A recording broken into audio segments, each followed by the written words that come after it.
Many people are working to halt climate change, but only with limited success. Why have climate researchers been unable to halt global warming? I've been working in research for decades. I publish the scientific results, but that's achieved relatively little. Why doesn't scientific data about climate change lead to action? I guess I haven't been doing it right, or there's been a significant drop in global emissions.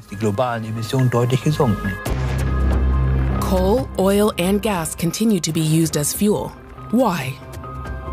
The world would be very different if it weren't for the dirty deeds of the fossil fuel lobbyists.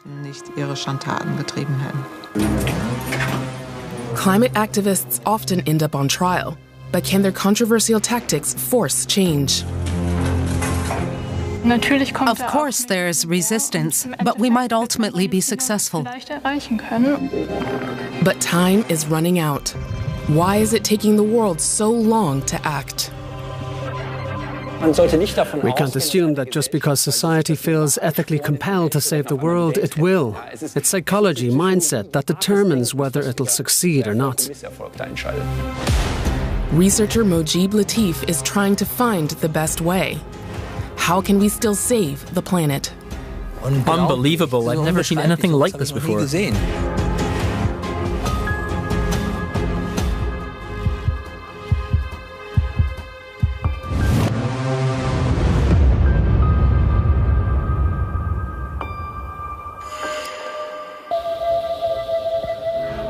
Climate scientists have been warning about global warming for decades, but their words have fallen on deaf ears. Knowledge has failed to translate into action. We need to communicate the issues in a different, more emotional way.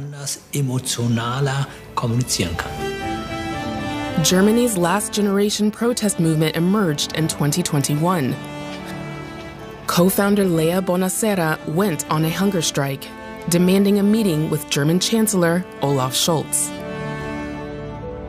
I'm not sure you heard what I said. The fate of millions of people is at stake. The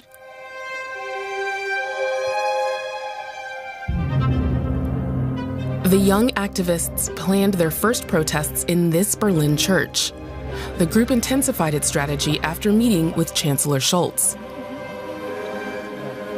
Their convictions are based on data provided by scientists such as Mojib Latif. Cycling onto the runway, climate activists have occupied the Hamburg airport. Flight operations are paralyzed. We can't stand by while our planet burns and the German government's obsession with fossil fuels stokes the fire. I can't condone the tactics of the last generation movement. No one is above the law, even if their goals are worthy. It's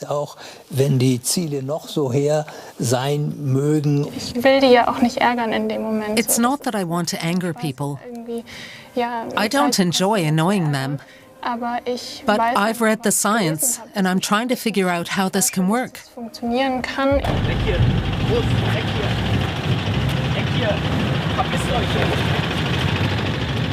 Weg hier!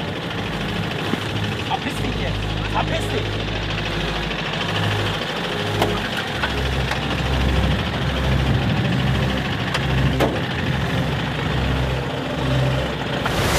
Hey! Hey! Hey, was soll das? Of course, it's stressful for people, for me too. And of course, the hate directed at us is horrible. Hören Sie doch auf damit! Ja, Mann, bei mir ist sie krank! Ja, Mann, bei mir ist sie krank! I think the last generation is very focused on where we want to go, and we know that this method has often worked. Why shouldn't it work for us now? When is protest effective?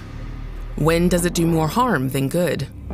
Questions that researchers have been exploring for decades. Es ist eine Gefahr, dass man auftritt als There's a danger that protesters come across as missionaries, do-gooders, or know-it-alls. You have to be careful to strike the right tone and not make yourself out to be a savior of the world.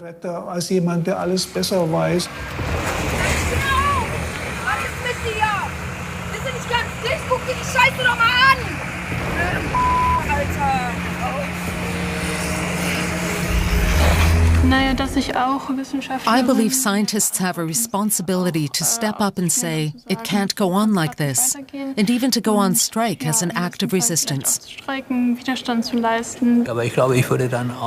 think I would lose a lot of credibility if I did that. That's why I don't. Credibility is crucial. A lot of people listen to what I say. That's a huge asset, and I don't want to jeopardize it.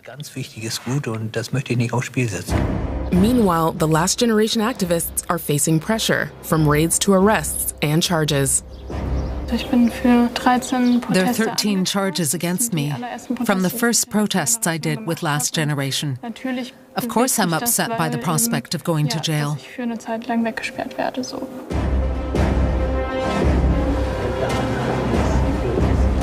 It's a bit unfair. The people responsible for climate change aren't on trial. Protest challenges people, society, politics, democracy. And of course there will be resistance, but we might ultimately achieve our goals. We can't allow an environmental RAF to develop. The last generation rejects anything to do with sabotage or even terrorism or violent damage to property.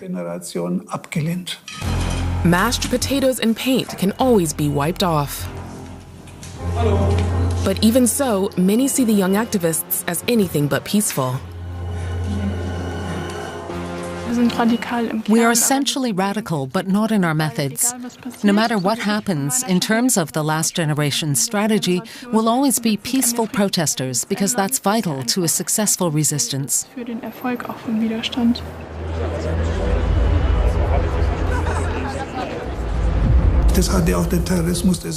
terrorism of the 1970s and 80s in Germany showed that you can't bring the state to its knees with violence. You can only lose. Leah Bonacera has been sentenced to a fine of 1,800 euros by the Berlin District Court. A fine is not a prison sentence. To be honest, I'm relieved. It would be completely disproportionate to send her to prison. I still think it's a bit counterproductive, because now there's a lot of talk about this form of protest, and less about the actual issue, which is how do we reduce greenhouse gas emissions? An issue that's been debated since the 1980s. The media finally took up the story after scientists presented the evidence. Altogether, this evidence represents a very strong case, in my opinion, that the greenhouse effect has been detected and it is changing our climate now. James Henson gave the world a wake-up call and put the issue on the global political agenda. That Spiegel headline in 1986 was totally over the top, but in a way marked the beginning of the public discussion in Germany about climate change. The Framework Convention on Climate Change was adopted at the Earth Summit in Rio de Janeiro in 1992. The signatory countries agreed to prevent dangerous climate change. I believe it is very important for Germany's reputation in the world, and even more so for future generations, that we see the writing on the wall. As a young scientist, I was convinced that we had the data, the climate would be protected, and the problem solved.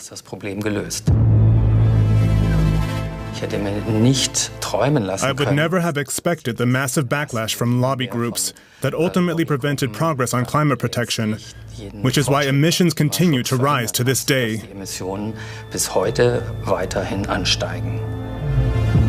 Founded in 1989, the Global Climate Coalition has been one of the biggest lobby groups. Corporations including Ford and Exxon spend millions promoting false information. For several years after its merger with Chrysler, Mercedes-Benz was part of the group, challenging the idea of human-induced climate change. The management of Exxon, for example, financed advertorials in major U.S. newspapers such as the New York Times for years. These look like normal opinion pieces, but they're paid for. Exxon systematically spread false information.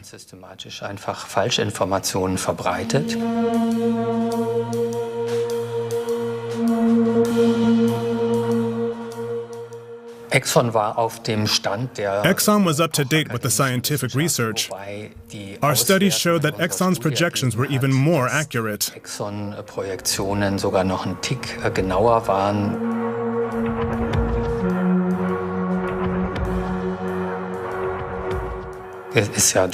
Social scientists have shown that hundreds of millions of dollars have been pumped in every year to lobby against climate protection measures, and obviously very successfully.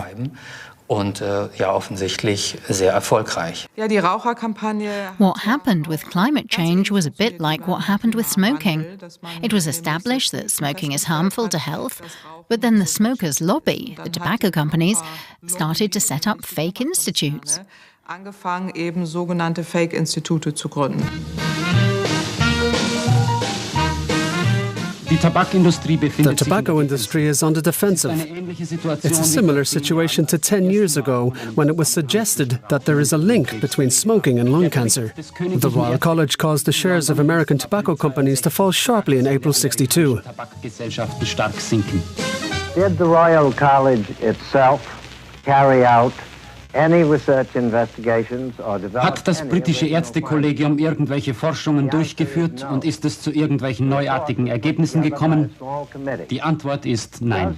Da wurden Menschen dann hingestellt. People who had no idea about the issue made statements and acted as if they did, arguing against the evidence and sowing doubt, saying, well, it hasn't actually been proven that smoking is really harmful to health. For decades, large sectors of industry, the petroleum industry, the fossil fuel industry in general, have used false claims to attempt to save their business models, spending millions on smear campaigns that undermine the credibility of scientists.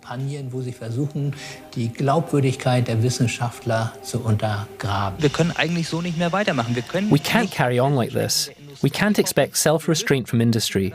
We have to get politicians to take deliberate and effective action. To repeat, the climate is like a runaway train. Even if you pull the emergency brake, the train won't stop immediately. It'll keep going for hundreds of meters. That's the situation we're in.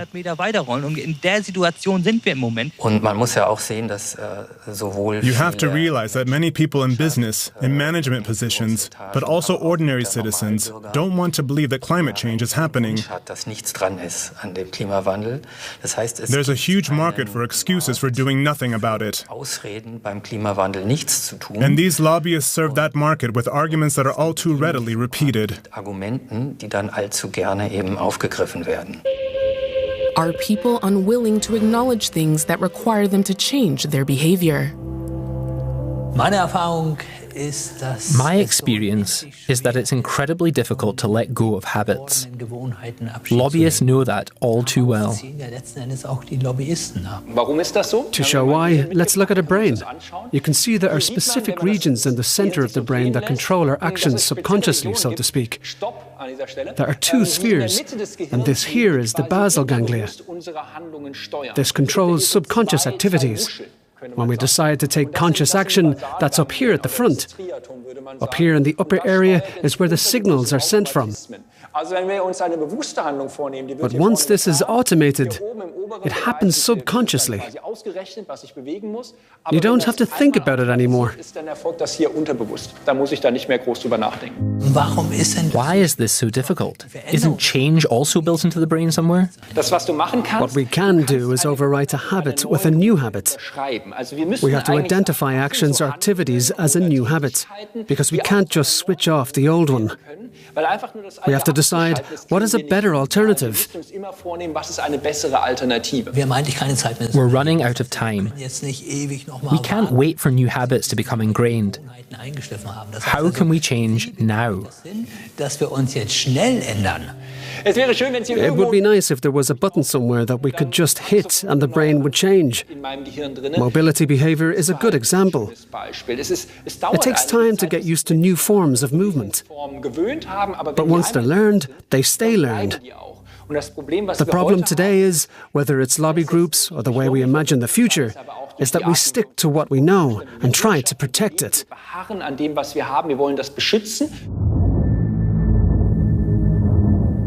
Is this another reason why the expansion of renewable energies is stalling? After an initial boom in Germany, things began to go downhill around 2017. Laws prevented expansion, and companies left the country. Legislation on renewable energies has been modified in such a way that the expansion has been massively hindered and has practically come to a standstill. We even saw an economics minister talking about how it was costing trillions. A claim he couldn't back up, and saying the energy transition was unaffordable. There was a whole PR campaign and all sorts of stories.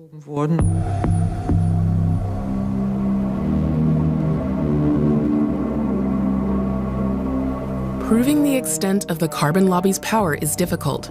But one example, over 600 lobbyists were officially accredited at the 2022 UN Climate Conference in Egypt.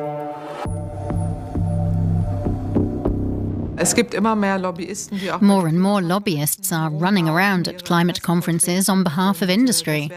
And then, what about the president of the 2023 climate conference?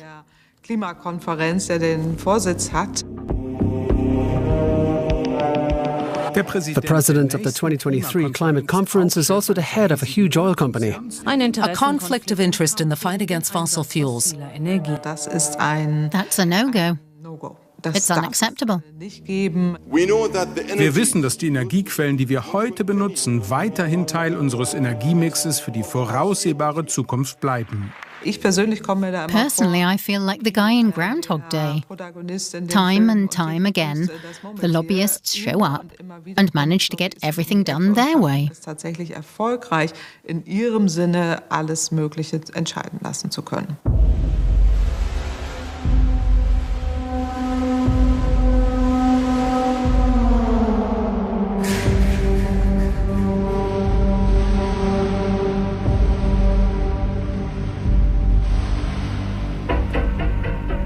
This is really frightening. The situation in the forests near Lubtain remains tense. Fires continue to rage in the dry forests near Lubtain. As someone who sits at a desk and makes computer simulations, actually seeing it is different. The village of Kreuzrade was evacuated yesterday.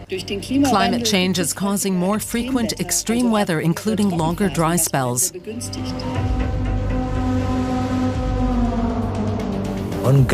It's unbelievable what a fire can do. It's indescribable. I've never seen anything like it. Everything is destroyed.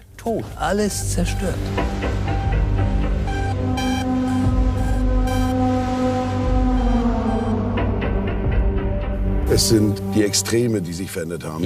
the extremes that have changed. We either have extremely heavy rainfall, or, like right now, extremely long periods without rain. So we can definitely say yes, we are noticing climate change. We need to acknowledge the need for more investment in coming years to make sure we're okay. The high costs of extreme weather due to climate change. In the worst case, it could reach 900 billion euros by 2050. Climate change is already costing a lot today, several billion euros a year for Germany. But this is just the beginning. The forest fires in Canada continue to spread. Canada has launched an international appeal for help. 2 weeks of forest fires, now flooding. A biblical disaster. It's the fourth night of heavy rainfall in Greece. A state of emergency has been declared in the region. Storm Daniel hit the east coast of Libya with full force at the weekend. Authorities are expecting up to 20,000 deaths in the coastal town of Derna.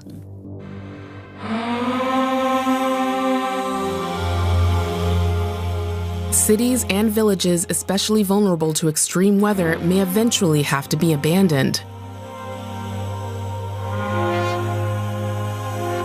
Could a small town in Wales be the first in Europe?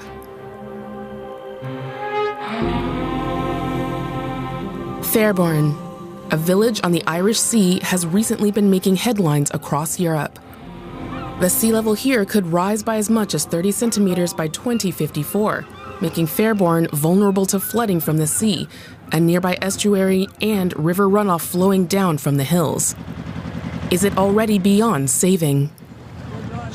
2054, when the local authority have said that they are no longer spending money on the coastal defence if it breaches. Well, big changes have come along and you adapt. Some of that's painful, some of that you do swiftly and it's effortless.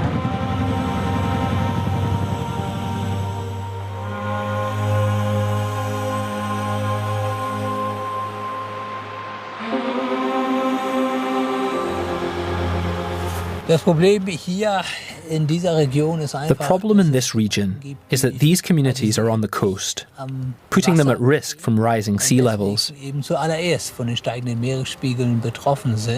We'll eventually have to ask ourselves if it's always worth helping people adapt, if the worst can no longer be prevented. And the decision was made that in Fairborn, it's not. Dass sie es zumindest in dem Ort Fairborn nicht machen möchte. People are aware of the effects of climate change, but they're not doing much about it. I keep telling people that we are running into big problems, okay, but nothing is really happening in terms of climate action. So why do you think nothing happens? Probably because people don't believe it. They've got to see it to believe it. And slowly but surely they are awakening to what's going on. It's just like the village I live in. We're threatened by being flooded by the sea. They have come to look what they purchased, the houses they purchased, that they were going to leave for their generations, for their children, were then spiralling down to being worthless. And that shook them right down at the roots. It shook everybody. You know, how can this happen to us?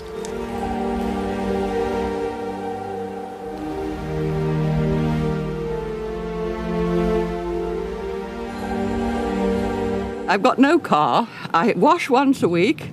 I shower once a week. I wash my hair once a fortnight. When I wash in the sink with my clothes, I save the water and I use it for putting down the toilet. Right. And my wants are very few these days. Yeah. And so this village will be given up. This is what I don't believe. I'm optimistic. I think with all the clever people we've got in the country, they're bound to come up with some solution. Well, some solution to this. Yeah. The authorities have since rowed back. Evacuating residents was never on the cards, despite what was said in the last 10 years. But if no more money is spent on coastal protection, the town is in danger of being flooded. What do you do with 400 houses? 400 families? Every time we have a meeting, we talk to the council about this, and they haven't got an answer. And that is the most frustrating thing. To actually threaten to decommission your village and not know where you're going to put the people is sheer lunacy. It's a lottery. There are the lucky ones who will be helped, and there are the less lucky ones who won't be. Another example that shows that when faced with the effects of climate change, humanity is helpless. If the experts are right, Fairborn will one day be lost to the sea. That day is still a long way off, and that makes it hard for us to grasp. That's another reason why people don't act. How do you see your future? Your future self in 10, 20, 30 years?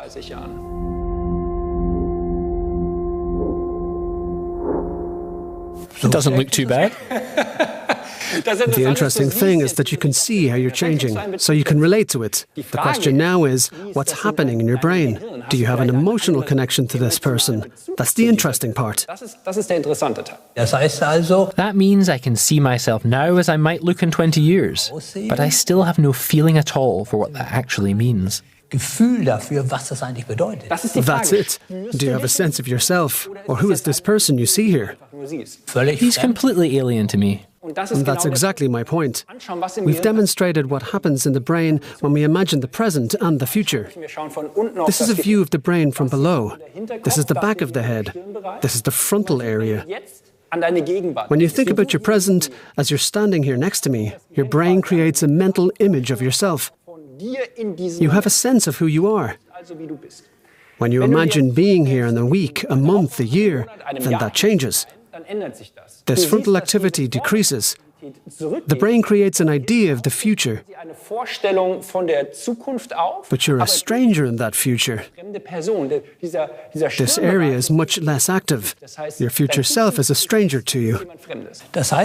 So that means that because my future self is a stranger, I'm not affected by something that will happen in the future. Me in 20 years' time is a complete stranger to my brain. That's why it's so easy to live without thinking about the future. It can't defend itself, and that's a problem when it comes to creating long-term change. Long-term changes are exactly what the student movement Fridays for Future is fighting for. They want the world to act now to give young people a future worth living. Greta Thunberg demonstrated in front of the Swedish Parliament in Stockholm for more climate protection. It soon became the global protest movement Fridays for Future.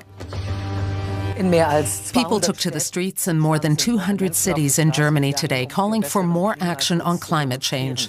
Friday spokesperson Clara de Vigneault is leading the demonstration.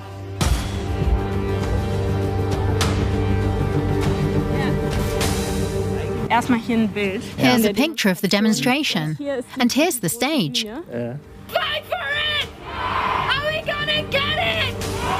So what do we want? Ich liebe euch. Danke. What year was that? That was 2021. Fridays for Future has become normal for many. It's our job to keep creating new momentum and saying, hey, there's a lot of us, and a lot of people behind us, and listen to us. But have groups that take a tougher stance, like Last Generation, made Fridays for Future redundant? I believe we can learn a lot from the anti-nuclear movement in Germany. We can apply some of its lessons, such as the interaction between a more moderate branch of the movement and a more offensive or militant branch. That's an important precondition, that they don't break apart, but at least roughly agree and coordinate. They can exist together, side by side. Our main aim is to bring people together. Personally, I think it's good that other organizations get more attention, but we still manage to bring people together and show, hey, there's a lot of us across society. breit vertreten. These friendly, peaceful demonstrations inevitably fizzle out. They can't keep getting bigger. The peak was 1.4 million demonstrators in Germany. Then after that, before the pandemic, the numbers dropped significantly. 75% of Germans say that the Fridays for Future protests have had little or no impact on them. Asked about the influence of Fridays for Future on their attitude towards climate change, 4% answered very strong, 19% strong, 35% less strong, and 40% not at all. The important thing is to see the fight against the climate crisis as a marathon. We've got to keep at it. The climate activists say everything should already have been done. With other issues in the past, and I'd even include the anti-nuclear movement, there wasn't the same urgency. People, of course, wanted to get rid of nuclear power plants as fast as possible, but there weren't any tipping points. In 2, 3, or 5 years, this is a challenge for which there's no solution, no silver bullet. I'd say Fridays for Future got the ball rolling. We managed to get climate protection laws passed. We made them happen in the first place. The Constitutional Court ruled on climate action. There are lots of examples of the climate movement bringing about change. A victory for the climate activists. Their constitutional lawsuit was successful. The Climate Protection Act is partially unconstitutional and must be amended. In their quest to change popular opinion, Clara Duvigneau and Mojib Latif have been inspired by one of history's greatest natural scientists. Alexander von Humboldt gathered data from around the globe nearly 2 centuries ago. He was even the first to observe man-made climate change in Venezuela.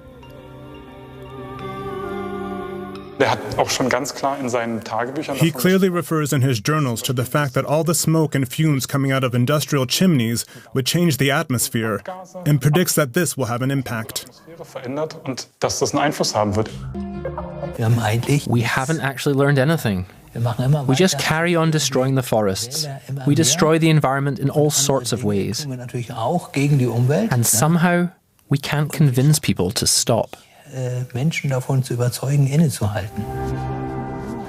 Scientists are expanding on Humboldt's work at Berlin's Botanic Garden.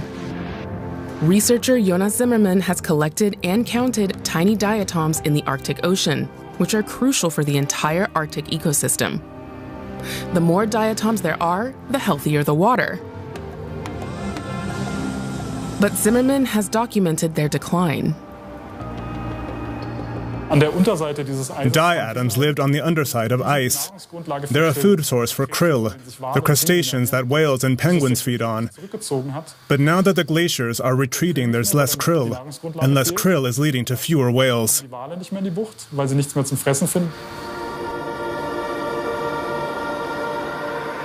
Nowhere is climate change more evident than in the Arctic. Mojib Latif visited the region back in 2010. I wanted to see for myself what was happening in the Arctic. I knew from my research that major changes were occurring. But it's not the same as actually seeing it, especially the glaciers. The vast loss of ice is breathtaking.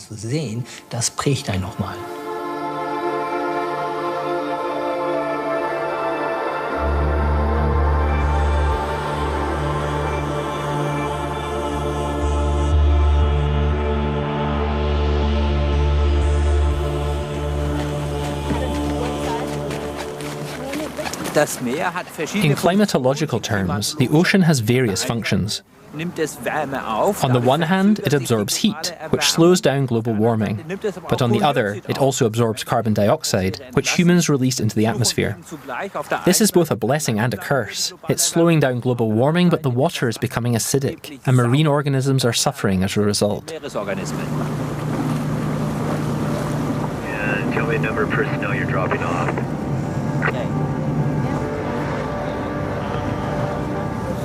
We're heading to the mesocosms, which are kind of huge test tubes that allow us to examine under realistic conditions what increased levels of CO2 are doing to organisms.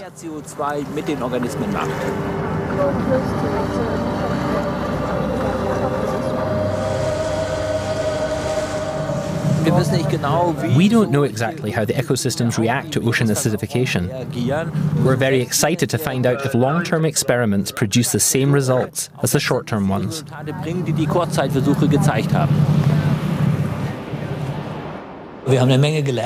We learned a lot from these experiments. We can now develop computer models to project changes that will occur as a result of carbon uptake. We're now able to predict what will happen if we carry on as usual.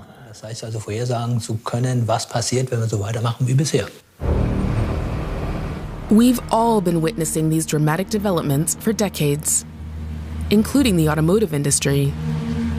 But back in the early 1990s, Mercedes-Benz still described its latest super luxury S-Class as environmentally friendly.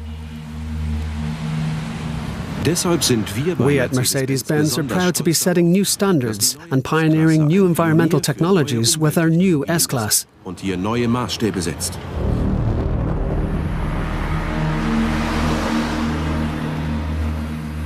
To many, it was a clear-cut case of greenwashing.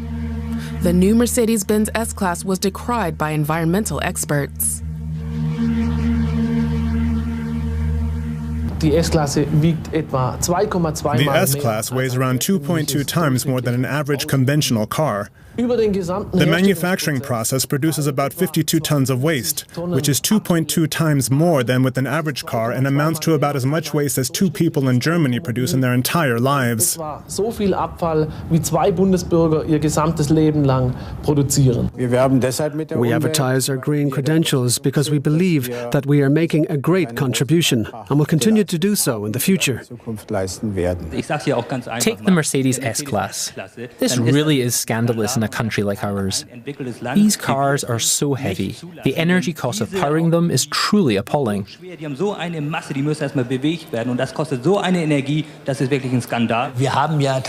We haven't made any progress in the transportation sector, especially with automotive traffic. Cars have become bigger and bigger, and in cities where space is in short supply, SUVs are squeezing out everything else. Verdrängen.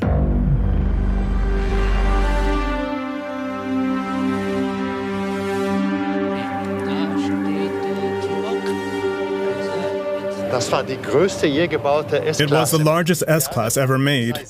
People were annoyed because it was so wide it couldn't fit on car trains. Okay. And this is one of the smallest SUVs on the market. The best-selling SUV in Germany is the T-Roc. If you do some research, you'll discover it weighs about 1,300 kilos, 1,500 kilos even. That's the same as a 1980s S-Class. It's just as big if you look at them like this. Slimmer, but 10 centimeters taller. And this car has worse aerodynamics than this one. If you add up how many SUVs are sold in Germany and how much they weigh compared to normal cars, we're talking an additional 750 million tons per year, or 500,000 VW Golfs. Oder eben eine halbe Million VW Golfs. What's so great about it? What people like is that it's taller. Almost 40% of cars in Germany are SUVs, and basically on the road you're elevated. But you can no longer see anyone else. You can't see children. Imagine that. A mother's at the wheel, and here's a child. You can't see it. You could have 9 children in a row, and only the 9th is visible. There's a heated discussion in America. There are even studies about child fatalities caused because drivers can't see when moving around when driving normally. 7,000 accidents and 200 deaths a year because people don't see these children. In an SUV, you sit higher than in a normal vehicle. And that gives people a sense of security and no doubt also of superiority.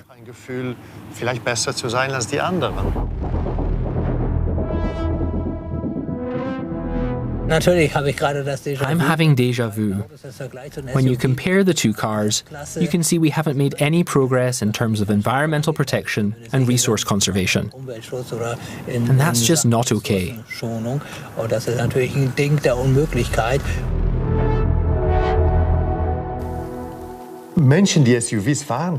People who drive SUVs believe they've made an environmentally friendly choice because they've been manipulated into thinking that. You get into your SUV, you think, wow, it's a small car. I'm doing something good for the environment. I feel very comfortable. Of course you do. It's like an S-Class. Maximum luxury with a clear conscience. That's the Mercedes promise. But environmentalists argue that the best choice is no cars at all. But wanting more is an instinct that's deeply anchored in our brains. That's because the brain isn't set up for less, but for more, for maximization. Look what happens when we get more than we expected. Dopamine is released in the brain's happiness center, and we experience a kick, a rush, something positive and pleasurable. This maximizing is built into our brain. We experience it as a positive feeling. The opposite is experienced as dumb. So that means climate protection needs to be fun. Nobody saves the world because it's the ethical thing to do. You save the world if you have a clear benefit right now, and it makes sense in the long run. For example, if I want to buy organic, it has to be because that's cool now, not because it saves the world in 30 years' time. There has to be an immediate benefit. Then people will change their behavior. Is that the problem with the energy transition? That people feel they're being burdened? And because they think renewables are costing them more, they aren't going along with it. Affordability would be leverage. Instead, we try to solve problems in even more complicated ways and tell people to be ethical.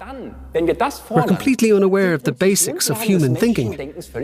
We want to maximize what we have. The trick now should be to combine this with a narrative about sustainability and sustainable products. Only then will we get somewhere. Climate researcher Mojib Latif and most of his colleagues have been telling the world about global warming for decades, but to no avail. Now, young people are trying to stop climate change with various forms of protest. But it seems that most of us will only act if we can really see the benefits of protecting the environment. But if we don't, there will be no way of preventing climate catastrophe.